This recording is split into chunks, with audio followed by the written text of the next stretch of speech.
मैं रोती रही लेकिन बार बार वह करता रहा यह गंदा काम। स्कूल में मैं काफी शर्मीली हुआ करती थी।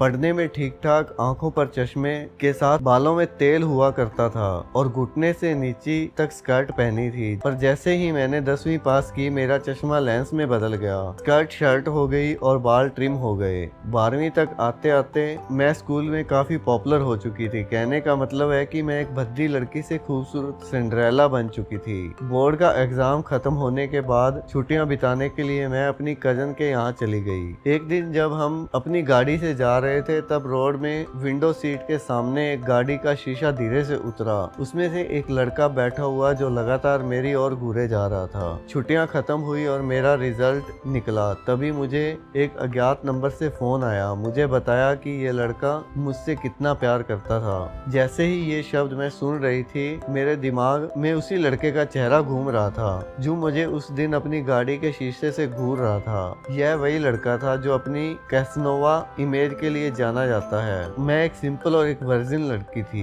मैंने सोचा कि मुझे इस लड़के के साथ डेटिंग करनी चाहिए और इसे बदलने की कोशिश करनी चाहिए। हमने मिलना जुलना शुरू कर दिया और यह मुझे अच्छा लगने लगा। मुझे लगा कि इस लड़के के बारे में जो लोग बोलते हैं वह एकदम गलत है। कुछ दिन बीत जाने के बाद इसने मुझे पूछा कि तुम वर्जिन हो। मैंने हाँ बोला। उसने कहा मैं नहीं मानता क्योंकि तुम सारी लड़कियां हर वक्त यही बोलती हो। मैंने बोला ठीक है, कोई जरूरत नहीं भरोसा करने की, शादी के बाद तुम्हें खुद ही पता चल जाएगा। और वो मुस्कुरा दिया। कुछ दिन के बाद मुझे उसका कॉल आया क्योंकि दूसरे दिन वैलेंटाइंस डे था और वह पूरा दिन मेरे साथ बिताना चाहता था। वह इतना ज्यादा एक्साइटेड था कि इस बात से मुझे पूरी रात नींद नहीं आई। अगली सुबह अच्छी तरह से तैयार हुई, हाथों में कार्ड लिए मैं उसी रोड पर खड़ी थी जहां हमने पहली बार एक दूसरे को देखा था। उसने अपनी कार रोकी, मुझे फूल दिए और मेरे माथे को चूमकर आई लव यू बोला।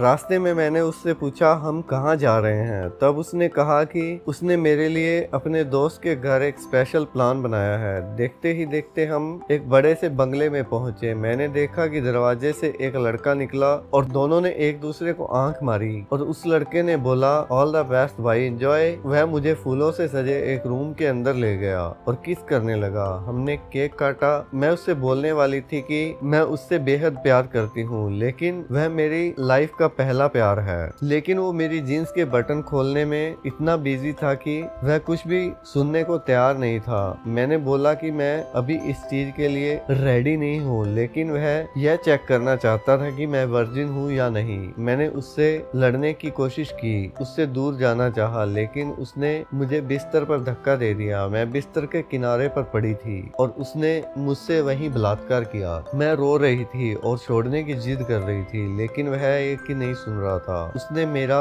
रेप करना बंद कर दिया। तब उसने कहा wow you are really you are virgin. मैं उठी और इतना रोई कि मेरी आंखों पर लगा मेकअप पूरी तरह फैल गया। सब कुछ खत्म होने के बाद उसने मुझे उसी जगह लाकर छोड़ दिया जहाँ से उसने मुझे उठाया था। उस दिन मैंने अपनी मासूमियत खो दी। मैंने इस दिन की कल्पना नहीं की थी। कुछ सालों बाद मैंने जिस इंसान से शादी की जिसकी पहले शादी हो चुकी थी लेकिन मेरे से यह बात छुपाई गई। मेरे लिए यह फिर एक रैप जैसा अनुभव था। इस बारे में मुझे इमोशनली रेप किया गया था क्योंकि इस बार मैंने खुद को पूरी तरह से इसके हाथों में सौंप दिया था। मेरा पति मेरे बिना इच्छा के मेरे साथ सेक्स कर सकता था। आज मैंने डिवोर्स ले रखा है लेकिन अभी भी मैं ये सोचती रहती हूँ कि आखिर मेरी गलती क्या थी। मैंने सब कुछ अपने प्यार को दे दिया और फिर भी मेरा बार बार रेप होता रहा।